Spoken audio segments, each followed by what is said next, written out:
Hi friends, welcome to mom's kitchen. ఈరోజు bachelors కూడా ఈజీగా చేసుకునేలా మటన్ కర్రీ ఎలా చేయాలో చూద్దాం.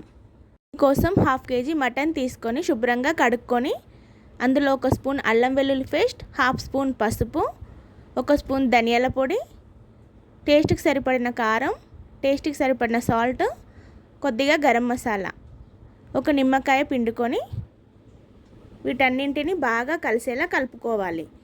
ఇప్పుడు కొద్దిగా పెరుగు కూడా యాడ్ చేసుకుందాం. ఈ మసాలా అంతా ముక్కలకు బాగా పట్టేలా కలుపుకొని ఒక 10 నిమిషాలు పక్కన పెట్టుకోవాలి. ఇప్పుడు కర్రీ కోసం 2 పెద్ద సైజు ఆనియన్స్ని కట్ చేసి పెట్టుకుందాం. ఇప్పుడు కుక్కర్ పెట్టుకొని అందులో ఆయిల్ వేసుకొని ఆయిల్ హీట్ అయిన తర్వాత ముందుగా కట్ చేసి పెట్టుకున్న ఆనియన్స్ వేసుకొని గోల్డెన్ బ్రౌన్ కలర్ వచ్చేంత వరకు బాగా వేయించుకోవాలి. ఆనియన్స్ గోల్డెన్ కలర్లోకి వచ్చాయి కదా, ఇప్పుడు ముందుగా మ్యారినేట్ చేసి పెట్టుకున్న మటన్ వేసుకొని హై ఫ్లేమ్లో 2 మినిట్స్ కలుపుకోవాలి. ఒక 5 మినిట్స్ మూత పెట్టి ఉడికించుకోవాలి. ఇందులోకి కట్ చేసి పెట్టుకున్న పచ్చిమిర్చి వేసుకొని మటన్ ఉడికించడానికి కావలసినంత వాటర్ వేసుకొని కలుపుకోవాలి.